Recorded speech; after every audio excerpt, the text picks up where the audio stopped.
Delta Gen 2 Model L, and let you know my thoughts so far. I've owned it since March of this year, 2021. It is, what is it now? Oh, it's July, smack dab in the middle of July. I'm not gonna lie, it's been hot out there. It's been out in the desert in my part of the country out here, and you know, been a little difficult to get out there and get those long range sessions done, but we've done it, and wanted to give you some thoughts. I've got some range footage here I'm going to try and splice in. You can forgive me, I am a rookie at YouTube, so it may or may not turn out well. I don't know. The good news for you, or bad news, is you get to see my ugly mug on the next video, so or the part that I'm going to splice in. So first things first here, let's get this out of the way. Let's go ahead and show everybody that we're clear. All right, no magazine, nothing in chamber. I got a replacement grip module for this guy direct from Arex. I ordered it from Slovenia, and it showed up here a reasonable amount of time for coming clear across the world. And you know, it's a modular system. I'm just gonna say it, it's not as easy as the SIG P320 modular system. It's not terribly difficult, but you know, it's a little bit more involved in that you've got to punch these two pins out here, and here, and then you know, remove the module. I'm not going to do it on camera. YouTube has rules about that, as I understand, and that's okay. Just trust me. It's once you get apart, it actually comes apart in two pieces. So there are two separate pieces. There's the locking block and the trigger mechanism, and then in the back you've got the sear housing. I'm going to call it the sear housing. But it's really intuitive. It's easy to put together. It's not like it's not like you've rapidly disassembled something. You have no idea how to put it back together. I mean, you can refer to the owner's manual, and it'll give you good guidance there too. But all in all, it's not too bad. I would say, I mean, the only other competition for it in a modular system is the P320, if I'm not mistaken. I can't think of, there may be another modular system out there that I'm not thinking of, other than I know the SIG P365 is modular. Help me out in the comments. I know I'm missing somebody else has a modular system out there, right? If not, I mean, this is that's fine too. The only one that I could think of that's comparable would be the SIG P320 in a duty firearm like this. A lot of questions about the mag release, or comments about the mag release on this that I've seen. A lot of people don't like it because it's small, and it takes a want to release the magazine, and again, I say for me that's a big plus. I only want that thing to come out when I want it to, and I want to make a deliberate motion to do it. I know the argument for that is on the competitive side of things. When I say competitive, I mean competition shooting, IDPA, USPCA, that kind of thing. 3-gun shoots. You want that speed, the insurance of having an extended mag release or something that's easy to push, and you know, you're not too concerned about wrestling with bad guys and having somebody knock that thing, accidentally bump it and have your mag fall out in a fight, or even worse, not in a fight. Say walking through a crowd of people or a business and just have your mag fall out. And I'll tell you, for a cop, there is nothing more embarrassing I mean, well, it's one of the things that could be very embarrassing, and trust me, nobody will let you live that down. And in this day and age of social media, you'd be known as the one who was walking around dropping his mag out of his gun, or her gun, whatever you want to call it. Anyhow, overall, relatively pleased. I haven't had any issues with the mag release, as I stated. I'm going to splice in some video here, and again, forgive me, I'm a rookie. My cameraman, also a rookie. I actually had somebody help me out this time out there on the range. But I'll go ahead and splice that footage in, and you know, just and again, I'm just giving my thoughts on on the mag release and demonstrating for you how easily it is, at least for me, to do rapid mag changes. Didn't have an issue with it. Again, the grip module, I'm pleased with the aesthetics of it. I like the all black, a little classy, a little black tie going on here. It's pretty nice. The quality's still there on the replacements, no surprise there, right? I mean, why would it be any different? But I'm still pleased with it. We're shooting in this configuration today. 100 degrees out here today, just FYI. We just got back from the range, and I'm taking the opportunity while it's fresh on my mind to do this little video here for you, a little update. Not going to be super long like my last couple, but hopefully it's useful to somebody. Hopefully, I don't know. Somebody asked me about the 40 cal stuff, and I know it's a little off topic. It's not what you're here for. You know, a 40 caliber is still my favorite handgun round, and I know that's controversial these days, but I still shoot 40 often, and that's why it's in my YouTube name. I don't think it's a dead cartridge. I think that well, you know what? I think I'm just going to go ahead and make a video and explain my position on that. But some of the time, this is not what you're here for today. Today, you're interested in this, and I tell you, I'm still really impressed with it. I've had no malfunctions with it whatsoever, and I know that's easy for a lot of people to say. Some people will get up on a video and just claim, oh, I've shot 1 billion rounds through it, never had an issue. Well, I mean, most firearms, if you put enough rounds through it and you abuse it, you're probably going to run into some kind of an issue, especially now with the situation we're in with the ammo shortages and I mean, you kind of shoot what you can get a hold of in that sense, or you're reloading for it, and that could be, there's potential for malfunctions, and let's just say it's a little bit higher these days than it normally would be. But I haven't had any issues with it. Again, I shot up all of my steel stuff using this particular pistol. Most of my range time has been on the other grip module. Now, no wear and tear or anything like that on that. I mean, the locking block absorbs all of the wear and the rails that you're concerned with on a pistol, and that's all part of the trigger pack, whatever you want to call it. So it has nothing to do with the module, the grip module. But as far as like aesthetically, I bumped it around a little bit, knocked it around, and I do not have that handy, and I should have had it handy for this video. Oh well.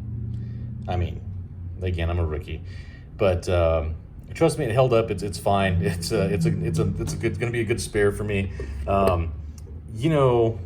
Like I said in one of my prior videos, looks matter. Aesthetics matter.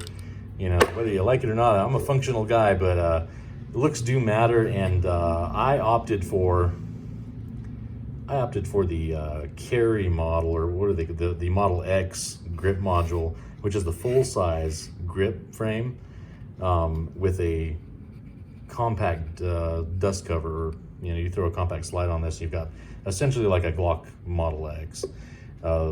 I'll just say it. Everybody else does it. It's the 19 slide on the 17 frame. And again, I hate comparing this to a Glock because it's not a Glock. It's not close. Still, I was looking for the similarities in there, and it's just not there. It has a very low bore axis. It's comparable to a Glock again, as a point of reference only. The weight is drastically less than on a Glock 17, which would be this size weapon here, or at least around there.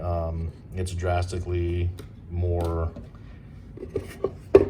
I'll say thinner, not more narrow, but it's a lot thinner in this dimension here.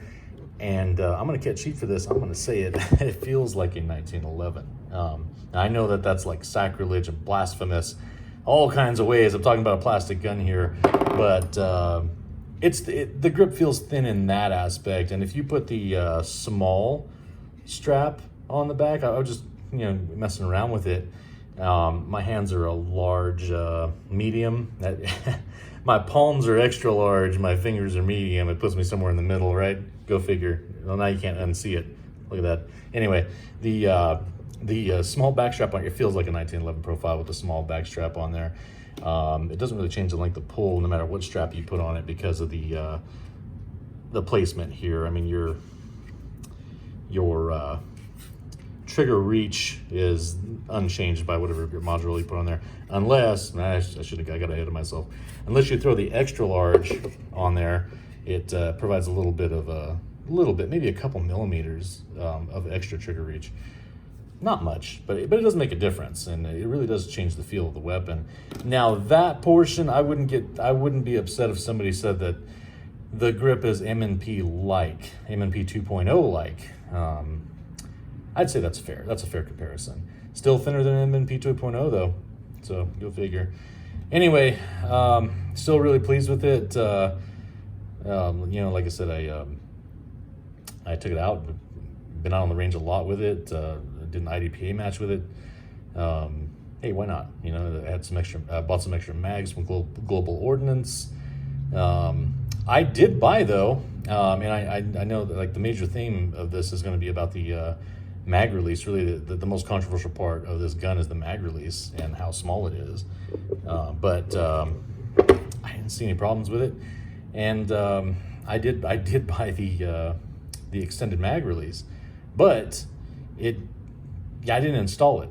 I didn't install it because it's just not. I may put it on the other grip module and test it out. I mean, I know what it's going to do. It's going to give me a little bit more.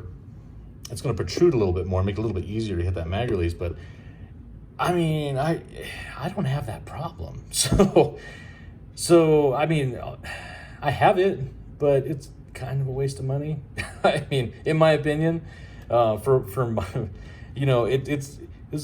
I don't intend for this to be a safe queen or anything. It's kind of a knock-around pistol. Now, I apologize if you hear the traffic in the background, but it's kind of a knock-around pistol and something that I'm going to use. And I've been taking out on shoots, and I've been helping my buddy Ira out with his company, Base Firearms in Minden, Nevada, and I'll let him explain that later in the video.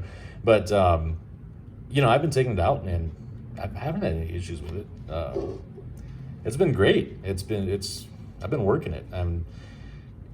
The thing about it is though, time will tell. Time will tell. It's a new design. It's a new pistol. It's only been on the market for a minute here in the Generation 2.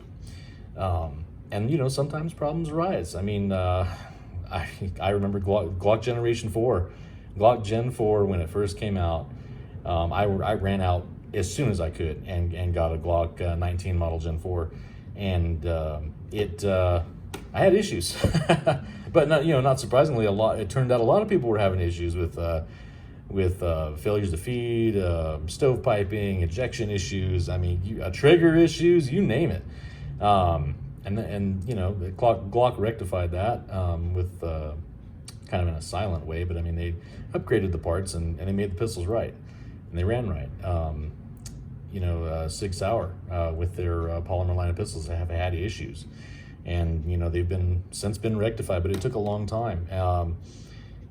I don't know. It's kind of one of those things where you look at it and go, yeah, I want it to do well. I own it. I don't see any issues with it now, and as we get into the higher round count, it's like I said, time will tell. Time will tell. And if something goes wrong, I will tell you.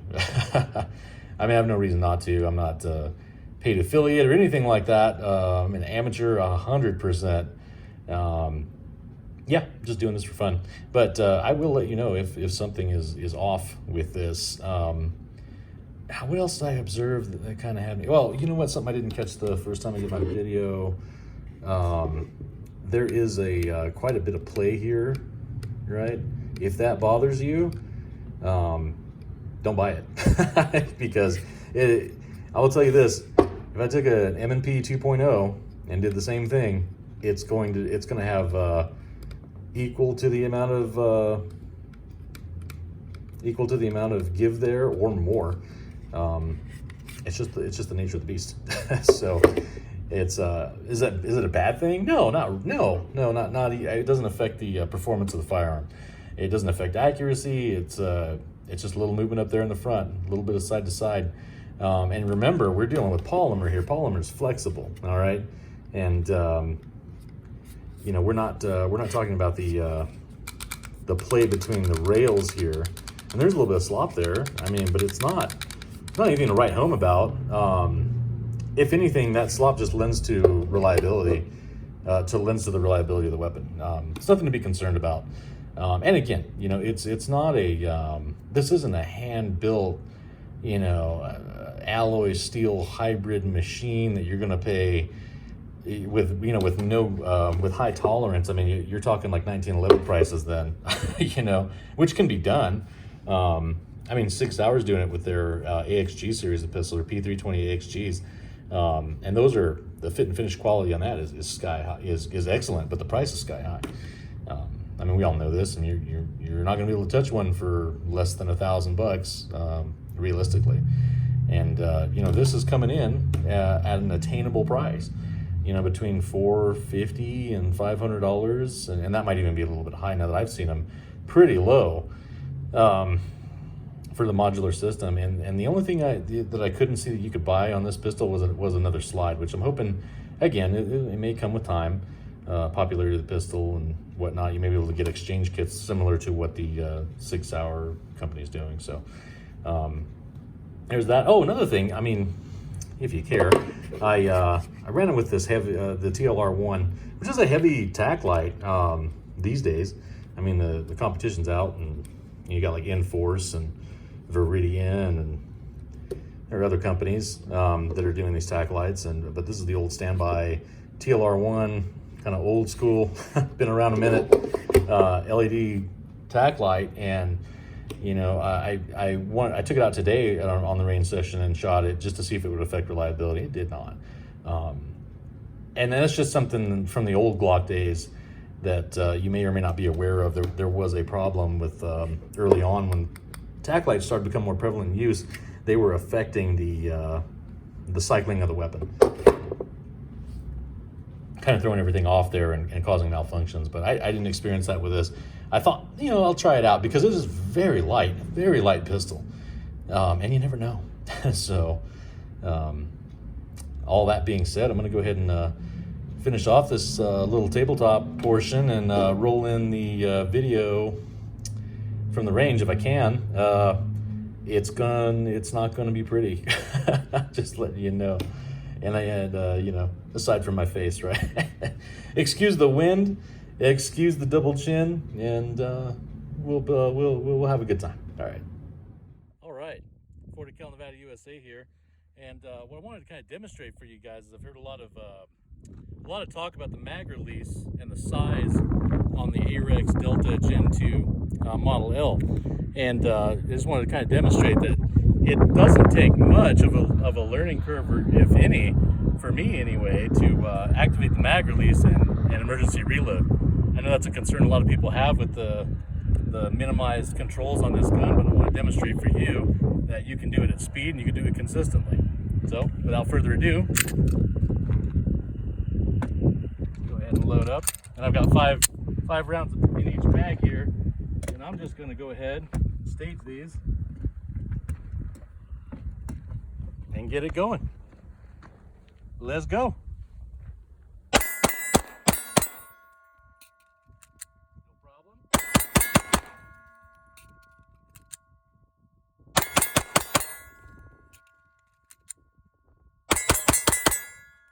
right. I didn't have to think about that.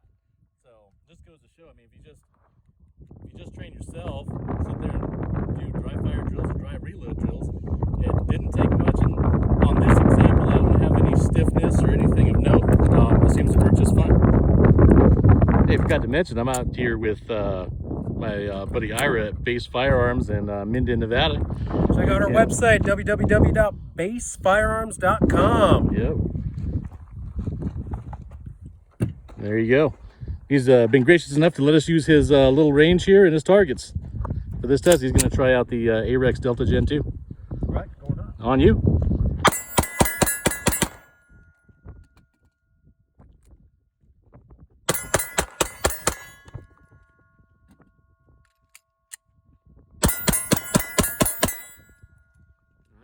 Nice. So how did it feel? What do you think about the mag release? What's your impressions? So it's super easy to manipulate for me. I mean, my hands are a little bigger. I think it's nicely placed. Everything is easily accessible. I'm not going to mistake the placement on there, at least for me. But again, I mean, for me, it's a little thinner of a grip, almost like a compact style grip on here, but really easy for me to manipulate. I know where it's at. I didn't have any issues finding it. No issues on the reload. That was take one for me. I've shot this once before. Yeah. I think first when you got it, but You've never reloaded it. I've never reloaded it.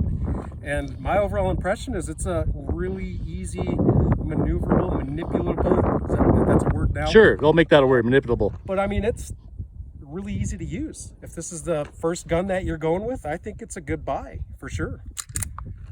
That's all I got, I think. Thanks a lot, Art. Absolutely.